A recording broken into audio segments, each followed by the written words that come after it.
Dear students, here we will start chapter number 1 of the history section of social science.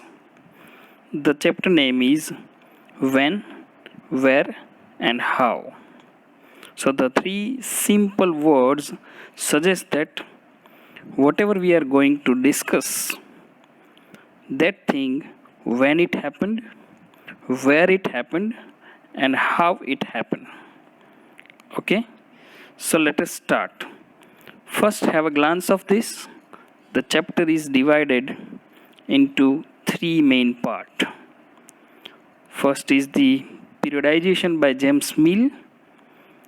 Second is India under colonial rule. And the third is sources of modern Indian history. So let us start our first chapter.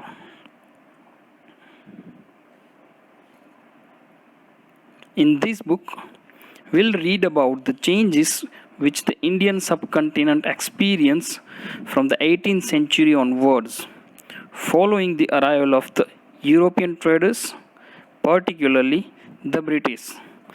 So, students, in this chapter, as well as the whole book, the history section, will see how changes were there in the Indian subcontinent. It means India, country of India. How the changes our India experience after the 18th century onwards, and particularly after the arrival of when European traders came. After that, and particularly we will talk about British, because in standard 8 we are going to discuss modern history of India. In standard 6 you learned about ancient India. In standard 7 medieval history of India, and in standard 8 you will learn modern history of India. And this period is called modern period, that is modern India. The British period, that is British India, or we can say colonial period. So the colonial word may be new to you, so we'll discuss later in this chapter what is the meaning of colonial. Let us start. British periodization of Indian history. In the 19th century, when British historians started writing the history of India, they showed little appreciation of Indian society, economy, and politics. So, students, when British historians started writing the history of India when they were in India, and some historians started writing the history of India, they were little or more interested in the Indian society, Indian economy, and Indian politics. As you know, these three simple words: society, economy, and politics. So they were little or more interested in that. Ancient and medieval India, before the arrival of British, was regarded as a period of little or no development, with the ordinary people suffering under cruel rulers. So, dear students, when Britishers arrived in India, all of you must be knowing that why they arrived in India: for the trade purpose, right? So, before their arrival, when they came into India, we will just talk about before their arrival. That period, that time or that period is regarded or is believed to be the period of little or no development. It means that in that period, Indian subcontinent was, we can say, not developed, or we can say it was very little developed. And particularly in that time, ordinary people were suffering under cruel rulers. Cruel rulers, rulers which were not kind, rulers which were not good to their subjects, good to their public. That is called cruel rulers.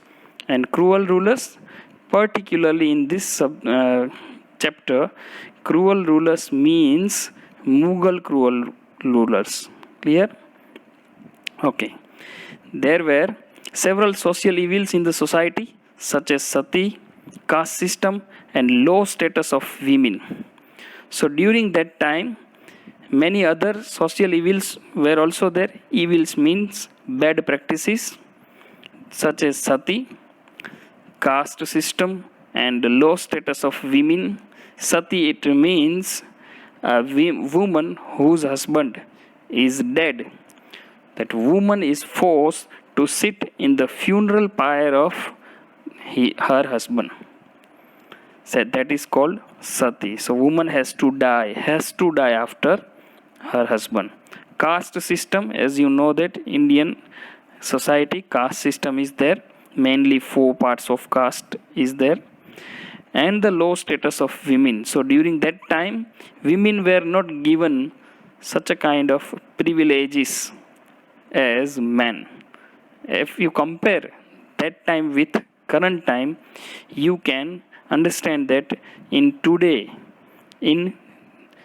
current time, women are given more privileges compared to the women were given privileges in that time. So thus in their view, the modern period of Indian history began with establishment of British rule. So that is why the historians were believing that the Indian history's modern period began when British rule started. The history of modern India, written by British historians, focus primarily on the rule of British Governor Generals. So, modern India history was obviously written by British historians. It focused, as it was written by British historians, it focused the rule of the British Governor Generals. It means that which Governor General ruled for how much time? Under his rule, what was done in India, right? So it is a obviously understandable thing that British historians were there. That is why they were focusing on the rule of British Governor General. They completely ignored issues of the daily life of the people. So historians ignored. It means historians did not include what were the ordinary people doing at that time. So that we can call biasness. It is not fair, because when you write history, you should include all the things.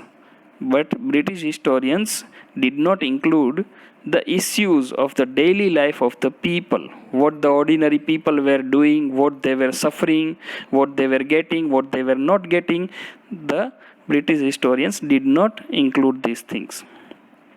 They also did not explain how new ideas and movements spread, became popular, and how socio-cultural transformations took place. So we have to think that the historians were Britishers.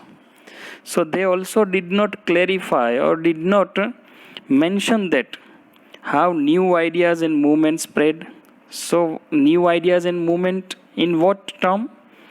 New ideas and movement from Indian side in order to get rid of the British rule. By the time Indians were thinking that today or tomorrow we want freedom from British rule. So many literate Indians were there. They were continuously trying and making efforts and generating new ideas, and they were observing and they were even practicing new movements for getting rid of British rule. So they were not mentioned by the British historians. The movements became popular. Whichever the movements became popular, they also did not mention, because they belong to Indians. And British historians were writing history in order to get famous themselves only. And how socio-cultural transformations took place. So what changes happened in the Indian society, they also did not mention. So many things were there.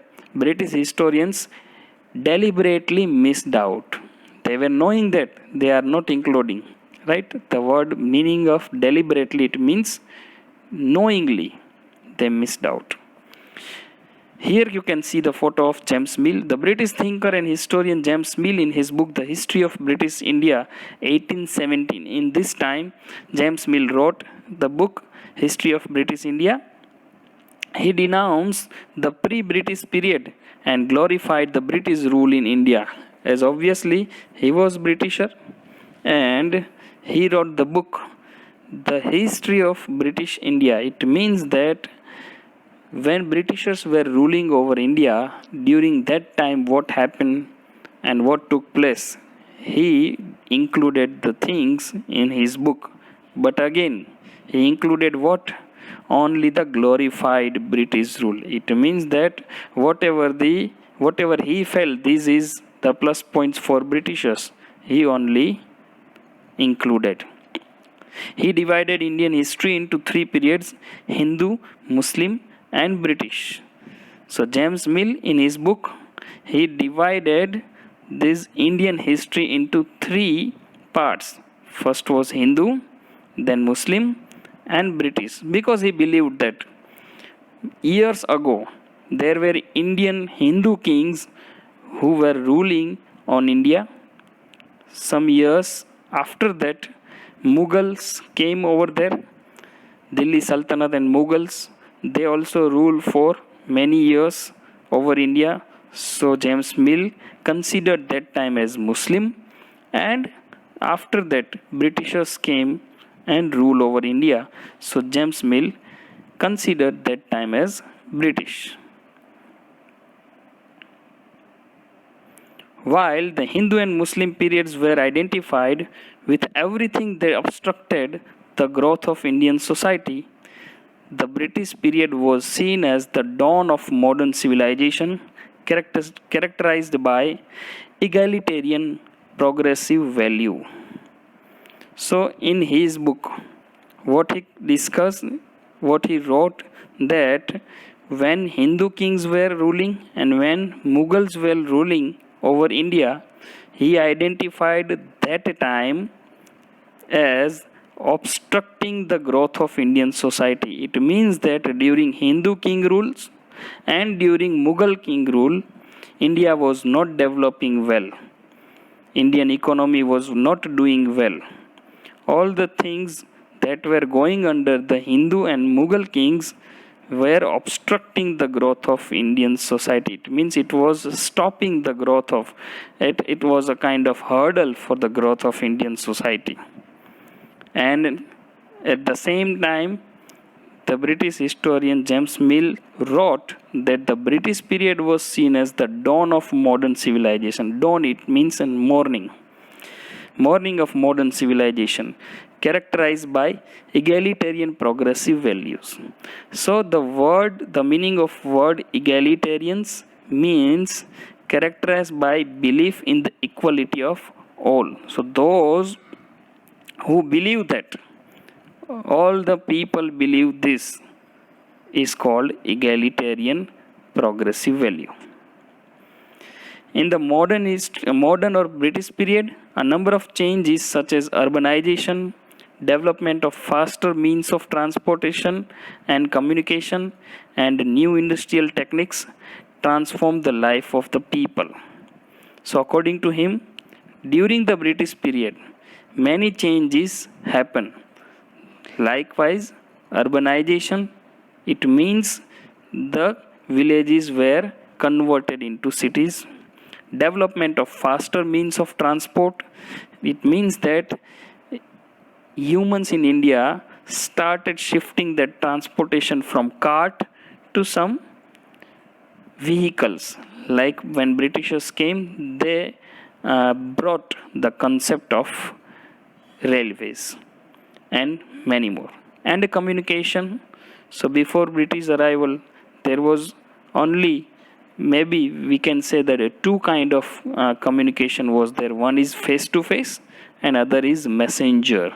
If you want to communicate with your relative, that is not with you and residing far from you. What you do is, if any person is going on that direction, you will just inform him to send a message, right? So there were only two kind of communication. So after British arrival, some more communication activities were developed. And the third is new industrial techniques transformed the life of people. And after the British arrival, they just brought the concept of industrialization. It means manufacturing with the machines. So before British arrival, Indians things were manufactured mainly by hands. So more and more persons were involved in any manufacturing process. But when Britishers came, according to European concepts, they brought the machineries. So according to James Mill, it can be considered, or he considered that due to this industrial techniques, transportation, communication, faster means of transportation, this changed the life of people. Transform, it means change the life of people to very ordinary to some privileged. Next, the British also took credit for introducing a uniform and modern administrative structure throughout the country. Britishers were here for trade, and gradually they came to know that over here, if they want to trade smoothly, then they had to control some territory also, right? So by controlling territory, they took the credit for introducing uniform and modern administrative structure throughout the country. They just believed that they wanted to make India just like Britain, just like in England, right? So they were imposing all the concepts of European to India, right? So some more administrative structures were there. Before arrival of India, Indian subcontinent was divided into nearby 600 to 700 princely states, and each king was ruling his state differently. So there were no any fixed or uniform administrative structure. For example, King X was ruling differently, King Y was having different rule, and King Z was having different concept in administrative structure. While in under the British rule, all the Indian princely states also were having same administrative structure. Mill's view was supported by a dominant section of British administrators and historians called the Anglicists. So obviously Mill was Britishers, and other historians were also European and Britishers. So what Mill's view was there regarding the Indian history, it was supported by the huge section of British administrators and historians. They were called Anglicists. Anglicists are the person who believe that modernism is good for the development of the society. That is called Anglicists. However, later historians questioned this periodization of Indian history and pointed out the following drawback. First, actually, what James Mill drew the Indian society, as he was a historian. So he was not a person who can drive out the constant true information. So he had also made some mistakes, and which drawbacks were there. It was based solely on the religion followed by the rulers. So, before arrival of the Britishers, Indian subcontinent was not divided this way. But when James Mill divided this, it was solely divided by the religion followed by the rulers. as the James Mill divided that first section as Hindu, because during that time mostly Hindu kings were ruling over the subcontinents. Then after, he considered the period as Muslim, because he believed that during that time mostly Mughal rulers or Delhi Sultanate were ruling over India, and then Britishers. So it was not true. The historians pointed out how rulers of diverse faith have coexisted in India at all times and have also ruled during the same period. So other historians believed also, and they pointed out also that how other rulers, they just made this James Mill's statement false, because what James Mills was telling, that during the Hindu history of India, all the rulers were Hindu. So it was not true. Over there, during that time, some other rulers were also there. Other non-Hindu rulers were there. And during the Mughal time also, some Hindu rulers were also there. So that is not 100% true that James divided the history of India as Hindu, Muslim and British. It is unjust to consider this. Second, it ignored significant historical developments in the Indian society, economy and culture.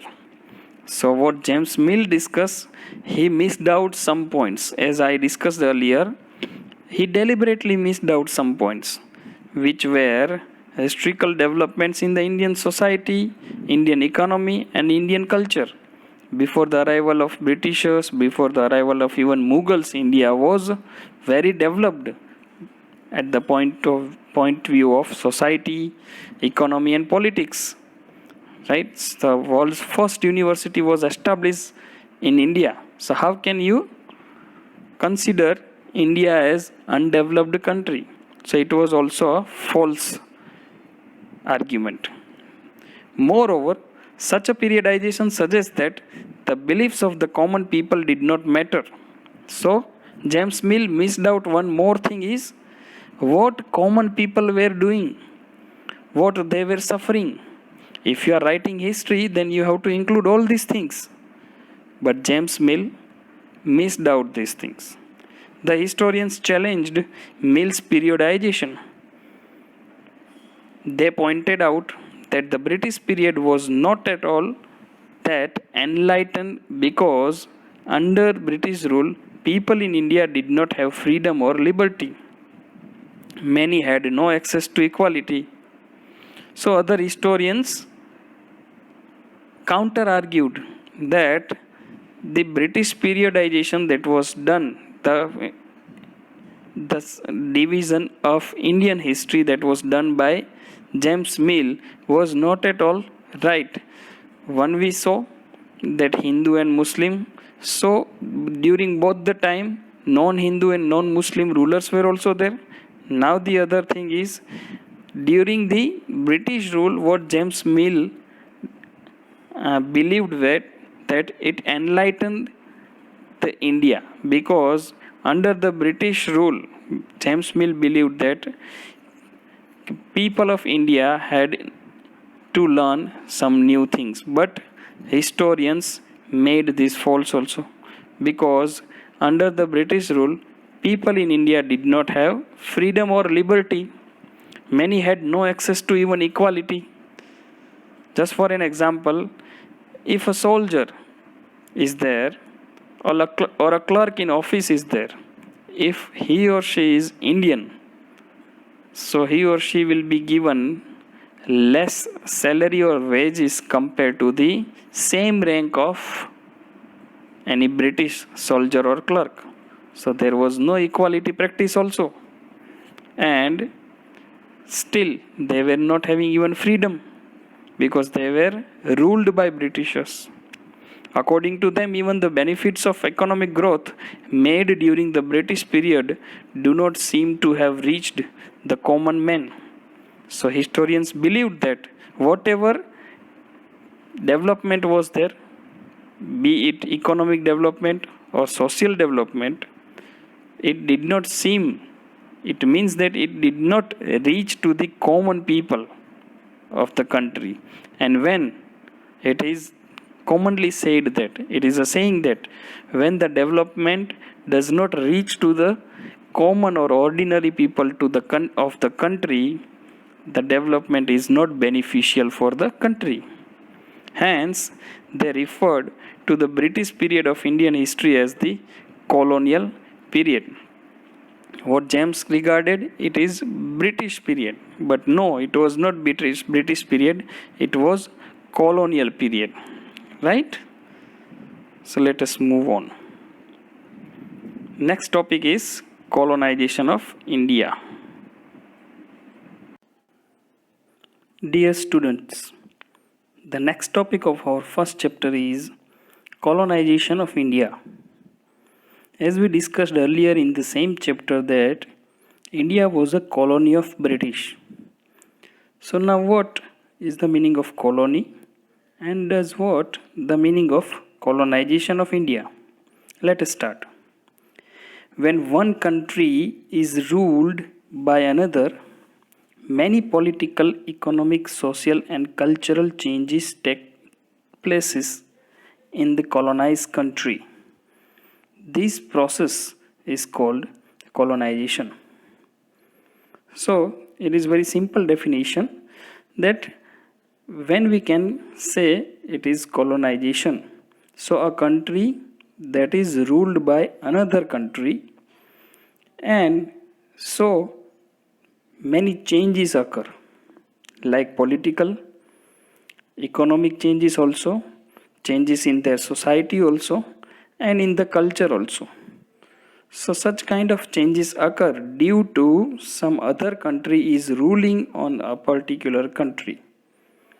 That is called colonization. And these changes take place in colonized country. Again, the country which is ruled by another country is called its colony. So for example, India was a colony of British, because India was colonized by British and British were ruling on us, and not only they were ruling on us, but because of their rule there took place many changes like political, cultural, social, economic, many kind of changes were there. That is why we were identified as colony of British. And the country who rules is called imperialist country, right? So India was colony of British and British was the imperialist because British was ruling on India. The imperialist country colonizes in order to derive maximum benefit for itself by exploiting the economy of its colony. So it is a rule, or it is but obvious, it is very clear that the imperialist country, it means the country which rules, it colonizes in order to derive maximum benefit. What is the reason why one country rule on another country? However, nowadays it is not possible directly because of the rules of UN, United Nations, that all the countries are having right to remain independent. So nowadays no any country can rule on another country directly. But at that time, we are just talking about before 200 years. So at that time there was no any such kind of arrangement, and they used to attack the country by another country, and many countries were ruled by British and many other countries also. So why they colonize the country? Because they want some benefits, maximum benefits from their colonized country, right? For example, India was colony of British. So why British came over here and why British ruled over India? If there would not have been anything in India, then why would have they come to India? India was rich in terms of minerals, in terms of even education, gold, all the things. So that is why agriculture also. So that is why Britishers colonized us, Britishers ruled on us, and they took maximum benefits for them only. They exploited us. Okay, next. Following the Industrial Revolution, England's industrial production increased within a short span of time. So, after the Industrial Revolution that took place in England, so what is the meaning of Industrial Revolution? It is given. Industrial Revolution means changes in agriculture, manufacturing, mining, transportation, and technology that affected the social, economic, and cultural milieu of Europe between 18th and 19th century. So during that time, between 18th and 19th century, Industrial Revolution took place. It means it was the time when different technologies started coming out. And that technology, they started using it in ranging from agriculture to manufacturing process. So tasks were being completed very quickly, and manufacturing process manufactured more pieces compared to the manual process, because this process was machine oriented process, mechanical process. So obviously when the manufacturing increases, so it affects our life. So at that time their life affected. They were very comfort. There were very comfort in their life because of this industrial revolution. So we'll not go much over there.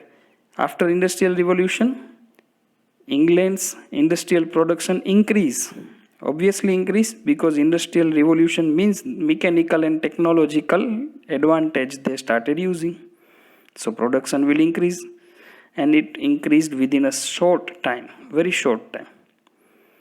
So the need to control territories that would serve as markets for their products and also supply raw materials for their domestic industries resulted in the colonization of many non-European countries by England. So that was also a reason why they came over here.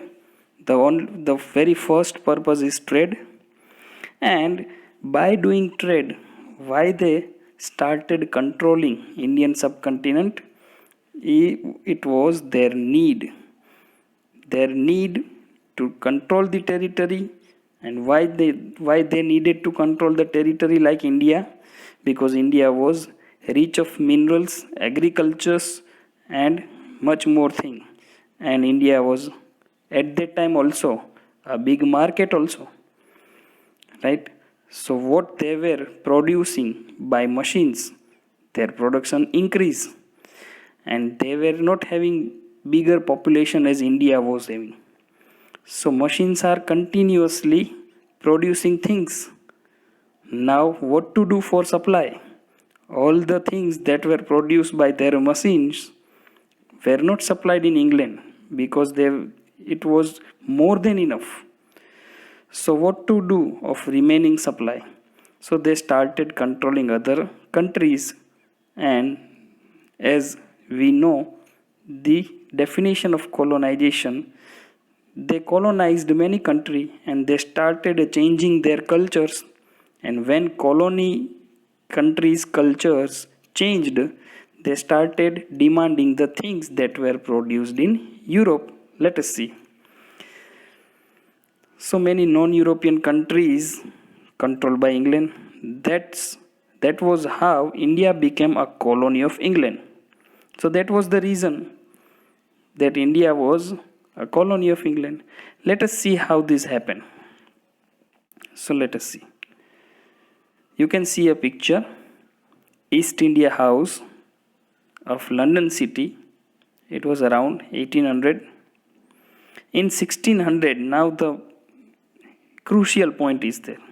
In 1600 CE means Common Era, a group of English traders founded the English East India Company, that is EEIC. You should remember this acronym, right? In London. So in 1600, some English traders made a company named English East India Company, London. A royal charter was granted to it by Queen. Said the then Queen at that time, Queen granted, it means Queen gave the charter. Charter, it means permission. And the word royal, it means related to king or queen or its family. A royal charter was granted to it by Queen Elizabeth I of England. Earlier, Thomas Roe, the envoy of King James I of England, got certain trading rights for the EEIC, that is English East India Company, from the Mughal Emperor Jahangir. So we can say that why in 1600 English East India Company founded itself, because before that Thomas Roe, the envoy of King James. Now what is the meaning of envoy? Let us see. You must develop habit of seeing this special word meaning. Ambassador or representative. It means a person who represents king, queen or family or country. That is called envoy. Envoy word is being used today also. Clear? King James I's envoy Thomas Roe, he got certain trading rights. He got some rights, some permissions from the then Mughal king, Mughal Emperor Jahangir. And after that, Mughal Emperor Farrukh Shah granted important trading rights to the English merchants through the royal Farman. Then also, one more emperor, Farrukh Shah, he also gave some permission for the trading rights to English merchants. Merchants means businessmen, English traders, through a royal Farman. Farman, it means order. And royal, as you know, royal means related to king or queen or family. So royal Farman, it means order from king's family. So that was the anticipation of why India was colonized. We need to know the history, we need to know the root, right? So in 1600, company was founded, and before that, company's person, Thomas Roe, envoy of king, who got the permission of Jahangir, and later Mughal Emperor Farrukh Shah also gave some permission to English merchants through the Farman.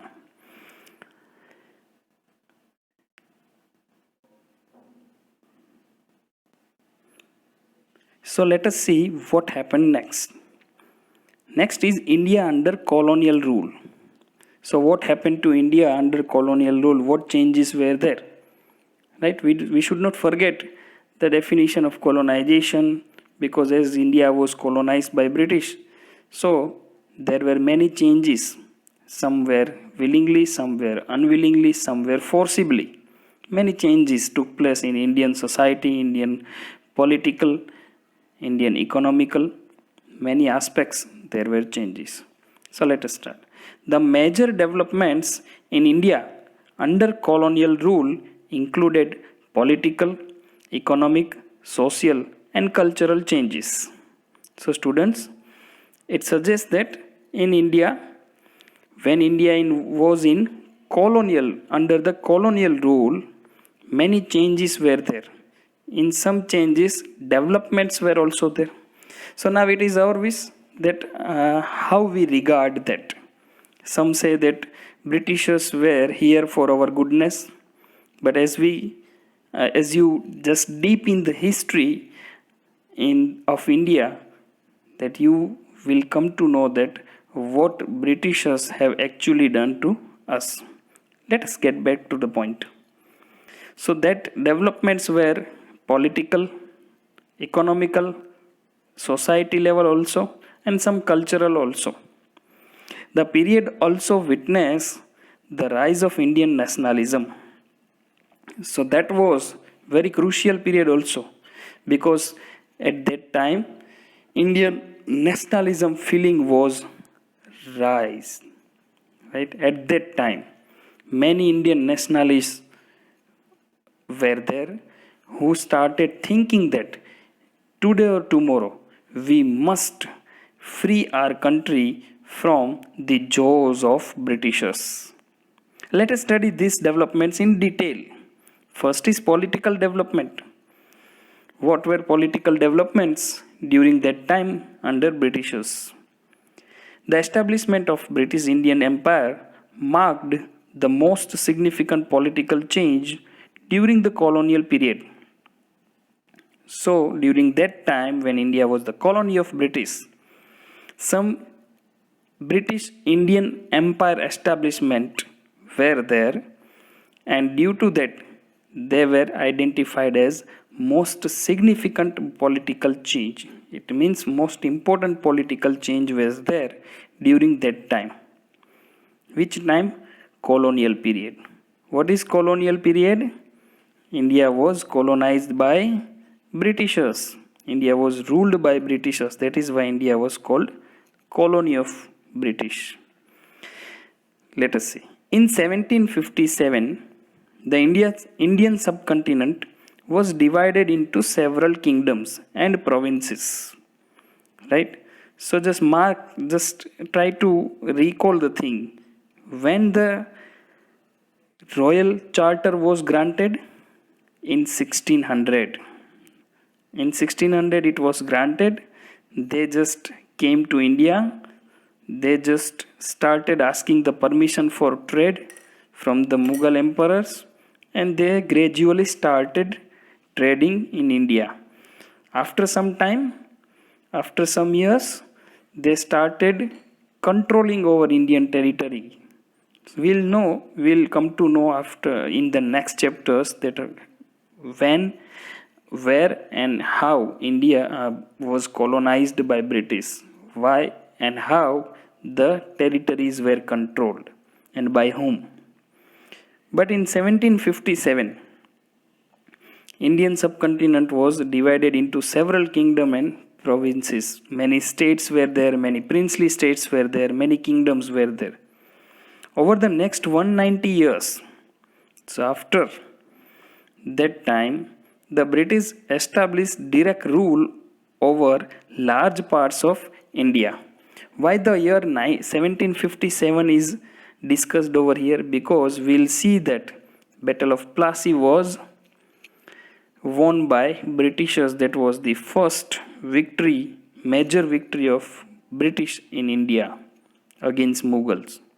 That is why they started controlling Indian territory from 1757, and for next 190 years. Why it has been discussed, why it has stated 190 years? Because if you add 1757 plus 190 is equal to 1947. And what happened in 1947? We got independence. So over the next 190 years, the British established direct rule over large parts of India gradually, or we can say very quickly.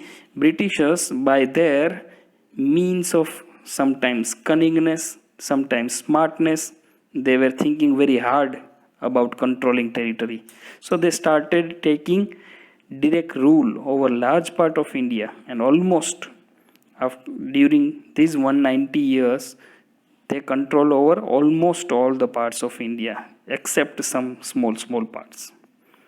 They indirectly ruled over all other local kingdoms, right?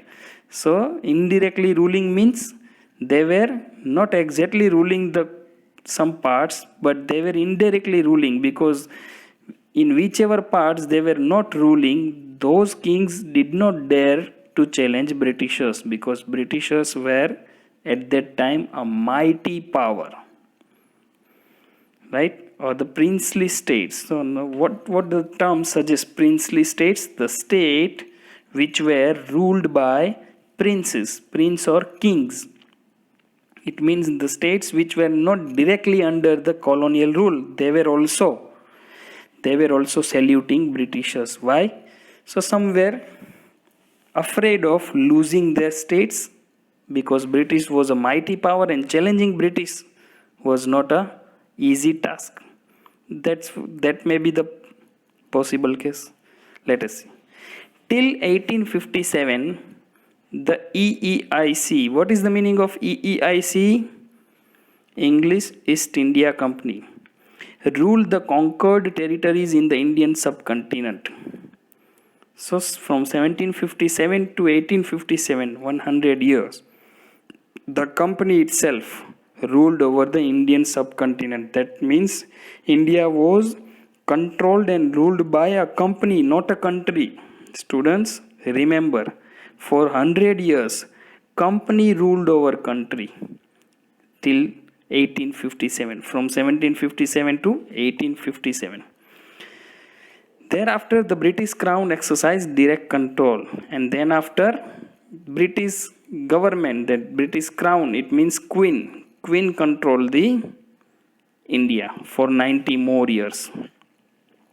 Another important development was the rise of an organized opposition to British rule by Indians.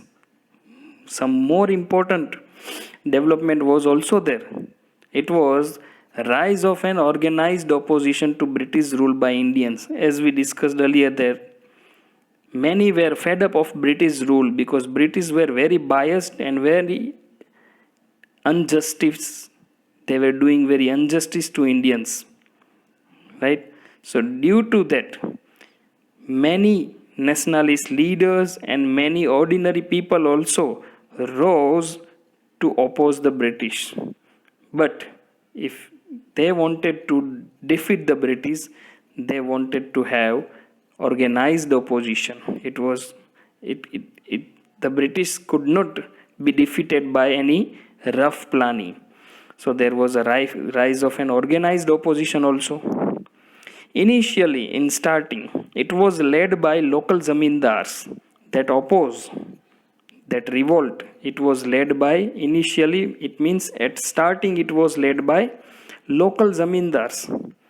Then peasants, sepoys. Sepoy is the derived word from Hindi. Sepoy, it means soldiers. And tribal people. So initially the oppose was from these four categories: zamindars, peasants, sepoys and tribal people. It means all the categories were ordinary except zamindars. Later it became more organized under English educated groups, collectively known as the nationalists. So later this feeling to free the country from the jaws, from the hands of Britishers, it became stronger and stronger. Why it became stronger? When English educated Indians included themselves in the oppose, right? Because English education was imparted in Indian subcontinent.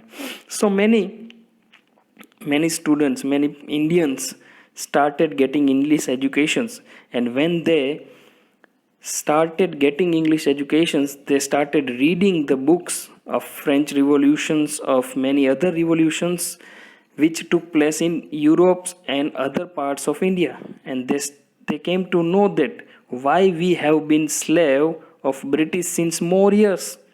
We need to free ourselves from Britishers. So they were called nationalists. They were English educated groups. They started opposing British to free their country. Next, the establishment of a constitutional, administrative, legal, military and political structure through which the British ruled India was also an important political development during colonial period. So as we discussed earlier that before the arrival of Britishers, there was no any uniform culture all over Indian subcontinent. There were nearby 600 or more than that princely states there, and there were no same rules for or in those princely states. So there were no uniformity. But when Britishers started ruling over India, they started practicing the uniform culture, uniform administrative culture, uniform legal culture, uniform constitutional. Uniform means same for all, same rules for all over the country, as right now we are practicing, right? Same military culture. So before the colonization, there was no same military culture also. Some king was having that kind of military, another king was having different category military, and even political structure also. So Britishers were having such kind of uniform political development, administrative development, legal development also. There were different laws. For example, Morbi was a state. So in Morbi, some laws were there which were totally different from Rajkot or Gondal state. So there was no even legal rules uniformity. But when British colonized India, they started practicing uniformity, right? So that was also a significant change, right? You can see when we see the word sepoys, right? So sepoy in English language, many words are derived from, you will be surprised to know that in English language 40% of words are derived from other language, right? So now you can decide that whether English is rich or other languages are, right? So look at the photograph of sepoys of the English East India Company. Compare their appearance and uniform with a modern day soldier of Indian Army. So you can easily compare, right? They were having some in soldiers also different ranks were there, subedar, and that many soldier ranks were there. So according to ranks, they were having different uniforms. So you can easily compare, right? Today's soldier is having extra modern appearance than there, right? Let us see second. Economic changes. The most important development in the economic sphere came about in the land revenue system. Economic, it means related to money. Economy of India, it means how the money system around the country.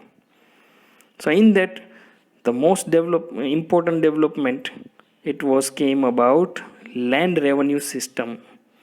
Land, you know, and revenue, it means taxing system, a source of income for the government. Land revenue was most important source of income for the government. The British officials surveyed the countryside and fixed the land revenue. At that time, what British officials did? They surveyed the countryside. To survey, it means to observe. To observe different lands, farms, and much more fields. On that base, the survey is noted in different notebooks. So countryside, it means villages. They surveyed villages and they fixed the land revenue. For example, after coming to particular farm, the British will tell that farmer that on the base of your size and the crop you are practicing, you have to pay such amount as a tax. That is called fixing the land revenue. Generally, land revenue was fixed at very high rates, leading to hardship, frequent famines, and rebellions.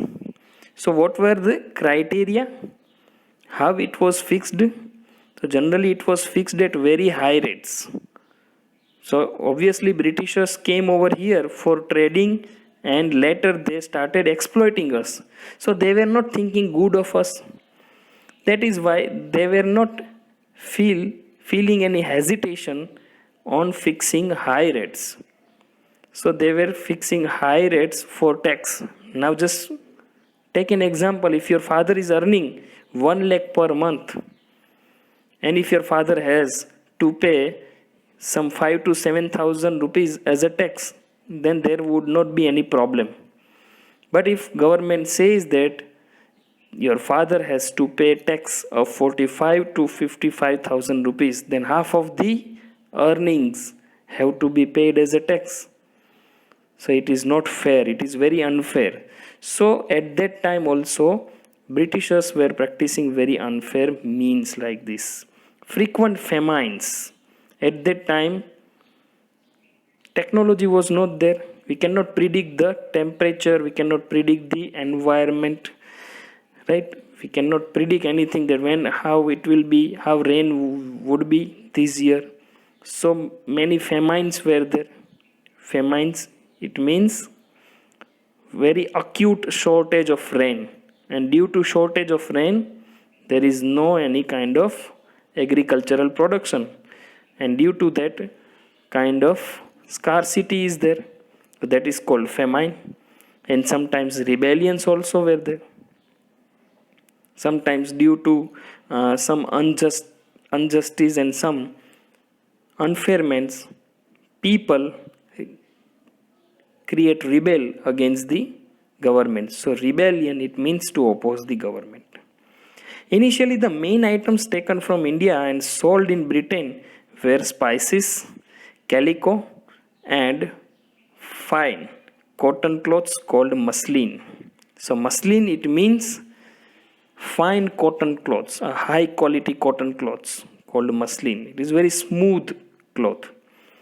So at starting, this kind of main items were taken from India. It means purchased from India, and it was sold in Britain, right? Spices, that we called masala. Calico, it means clothes, and fine cotton clothes also. These items were in great demand in Britain and usually paid for in bullion. So these items in Britain were sold at great demand. In Britain there was a great demand of this item, and it was paid for in bullion. It means as an exchange. Right now in India currency is rupee. At that time also currency was rupee, but different princely states were practicing different currencies. But at that time these spices, calico, muslins were exchanged for a bullion. Now what is the meaning of bullion? Let us see. Gold or silver in bulk before coining, right? So they were exchanged with gold or silver. So India was getting gold or silver in exchange of calico, muslins, spices, and other things. Later many Indians were forced to cultivate opium that was then exported by the British to China in lieu of tea. In lieu of, it means in exchange of tea. So after that many Indians were forced. Obviously why they were forced? Because India was a colony of British and British were ruler. So just because they were ruler, they were ruling on us very hardly. So some cultivators were forced to cultivate opium. Opium is called in Hindi, it is afeen. The opium that was then exported by the British to China, right? So they were forced to cultivate opium, and then it was exported. Export, it means to sell outside the country, in China, right? And then it was exchanged with tea. So in the exchange of opium, China was giving us tea. So behind these, the main purpose of the English East India Company was to promote the trade of products manufactured in England. So what was the purpose behind this? So company wanted to promote its trade. All the time company was thinking of its trade only. Remember, when company came to India, company did not think of ruling over India. But when company started feeling that if we do not control these territories, we will not be able to trade smoothly, then company started ruling over the country. They started taking over small territories and then large part of India, just because of trade. So it wanted ultimately to increment their trade. That is why they started doing such things, right? You can see over here. It is a painting. At that time, it was a big trend of painting, an 18th century painting of a woman wearing fine muslin clothes, as we discussed. What is muslin, right? Fine quality cotton. Let us see. When India became a full-fledged colony, it means almost all the parts of India was colonized. It exported raw materials such as jute and cotton to England for the British factories in Scotland and Manchester. So these kind of things like jute and cotton were exported as a raw material to the England and other European or British factories in Scotland and Manchester. Scotland is a country and Manchester is a city of England, right? So as a raw material, it means over there, as we discussed earlier, industrial revolution was there. So due to industrial revolution, manufacturing process was done by machine, and as the machine does not rest, so machine continuously manufacture the things, and when machine manufacture things, it takes very little time. So machine wants or need or requires raw materials very quickly. So India started exporting raw materials such as jute and cotton to England for their factories. Then the finished goods made at these factories were then sold back to Indians at price much higher than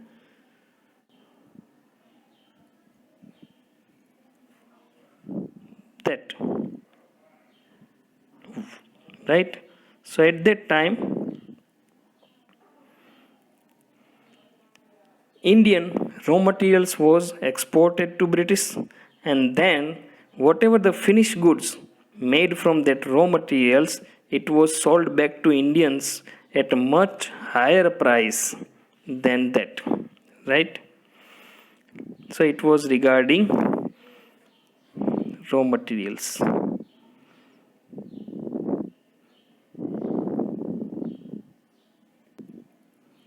Much higher price than those at which the raw materials were bought from India. Clear? So there was a huge margin British was practicing. Overall trade, which had initially favored India, became unfavorable. So before the arrival of Britishers, India was also the center of trade in the world, but India was gaining a lot. But after India was colonized by the Britishers, all the advantages were sucked by Britishers. Then India was on a losing note. So it was not favorable. It was the most unfavorable condition for India, because Indian raw materials were exported at very lower price, and from that whatever finished goods were there, it was again sold back to India at very higher price. Another change came about due to deindustrialization. Now you see the meaning of industrialization, and the reverse meaning of that is deindustrialization. Deindustrialization, it means decline of industries. Let us see the definition. Deindustrialization led to the destruction of traditional industries like weaving, pottery, iron smelting, and brass works, which often posed a challenge to British trade and manufacturing. So at that time, deindustrialization was there, and because of deindustrialization, destruction of traditional industries, our Indian traditional industries were there. In that, no machines or mechanization were used, man-made goods were there, humans were more and more humans were involved in manufacturing process. Which industries it was? Like weaving, pottery, right, iron smelting, and brass working. These all are in all industries where Indian traditional industries, they had to face the challenge from British trade and manufacturing, because at the other hand British manufactured goods were very comparatively very cheap and easily available and quickly available and bulkily available. So these handmaids, and they were very fine quality compared to these handmade things. So they were kind of deindustrialization in India because of this. So this was. Now next, social changes in society. Some important social changes took place during this period. During that period, some changes were there, they were very important. They dealt with issues of the caste system, tribal societies, and treatment meted out to women. So those issues in society, some issues were there, so they were very negative also. So these social changes dealt with some issues regarding caste system, tribal societies, it means Adivasis, and some treatment dealt with women. So women's condition was not very well during that time. Widespread reform movements were led by social reformers such as Raja Ram Mohan Rai, then Dayanand Saraswati and Ishwar Chandra Vidyasagar. These three reformers led Indian society, Indian social change. Many Indian social changes were there due to these three reformers. These three reformers, directly or indirectly, were responsible for the social changes of India. Some significant legislations were passed by the British government. Legislations means laws. Some important laws were passed during that time, because during that time Indian society was suffering from some rumors, some superstitions, superstitions. Because of that, there was a kind of disadvantages in Indian society. So some laws were passed that banned sati, as we discussed earlier. What is the meaning of sati? Encourage widow remarriage. At that time, sati was practiced very highly, and in some areas, if sati was not practiced, then the woman whose husband has died, her life was that level miserable that she started thinking that if I would have died after my husband, that would be good. Because in the society, women were not seen very good way if she becomes widow. She was seen as a symbol of unluckiness, right? Then, so Britishers passed a new law that encouraged widow remarriage, prevented child marriage. At that time, children were get married at very low age. So British passed a law that now children would not be got married. Regulated education of the girl child. At the time, the society was so stringent that parents would not allow a girl child for the education. So British government passed laws regarding girl child can also have an education. Another important change was an effort to integrate tribal people into mainstream society. Tribal means Adivasis. They were living very isolated area. So over there development did not reach.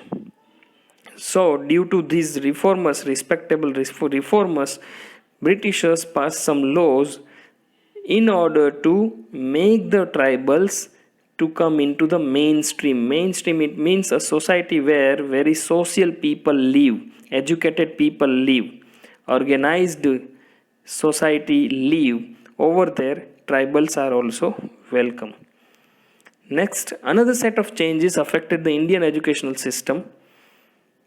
That was the education system. British required a large number of people to run different levels of administration, because Britishers did each and everything very finely, very smartly. So they just started surveys, they started analysis and observations, all these things, and on that base they started finishing their task or assigning their task. So they wanted a large number of people to run at different levels of administrations. Yes, to administer the people, they need more and more employees. So therefore they overhaul the traditional system of education, leading to the birth of an English educated middle class in India. So they wanted employees for their administration, and Indian educated people were not able to serve the administration Britishers were having. So what Britishers did, they started trying to change the Indian education, and they were successful. And what was their purpose? If Indian people will start getting English education, then Britishers will be able to successfully satisfy the need of the employees, that is educated middle class in India. This class not only produced bureaucrats to serve the British rulers, but it gave rise to some outstanding leaders of Indian national movement also. So it is something like that. Britisher purpose was to literally find servants for them, right? But after getting some English education, some nationalists started doing movement of freedom movement to free their country, that is Indian national movement. So next topic is Indian nationalism. The term nationalism signifies a great love for one's motherland and a desire to liberate it from foreign rule. So what is the meaning of nationalism? It means that Rashtravad. What is the meaning of Rashtravad? To love our country, motherland, Matrubhumi, and to desire, it means to wish, to will, to liberate, it means to free from foreign rule. So if we desire to free our motherland from foreign land or foreign rule, that is called nationalism. Western education, that is English education, brought in ideas of democracy, equality, liberty, and nationhood. So as we discussed earlier, that some Indians were started imparting English education. So while studying or learning English education, they started developing a sense of democracy, equality, because Indians were not dealt with equality, as we discussed earlier in the same chapter. Liberty, Indians were not liberalized because Indians were slave or colonized of Britishers. And nationhood, there should be a nation, because before arrival of Britishers, India was not India. It was a group of some around 600 princely states. So when Indians started imparting English education, Indians started developing a sense of nationhood, sense of democracy, sense of equality, and much more, which inspired educated Indians to question the British rule. Now they started questioning the British rule, that why are you ruling over us? In many parts of world, other countries are being liberalized by you, whereas you are continuously ruling on us since so many years. Now we need our country free from you, so go back. So that was nationalism. So after their arrival, this was also there. The educated Indians felt that it was the right of Indians to determine the manner in which they should be governed. So some Indians were also believing that right now we are not ready to govern our country ourselves. Right? We are not ready to rule on our country, but the way Britishers are ruling over us, they need to change their way. They are ruling on us very rudely. So they need to consider our all needs and requirements also. So why this sense, why they started developing this kind of feeling and expressions and sense? because they started English education.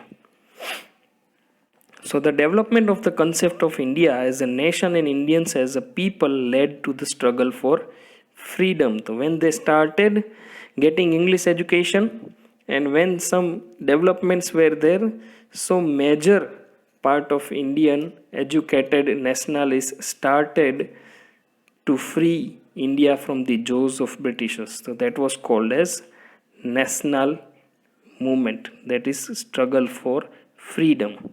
So this was the second part of our chapter. Next is sources of modern Indian history.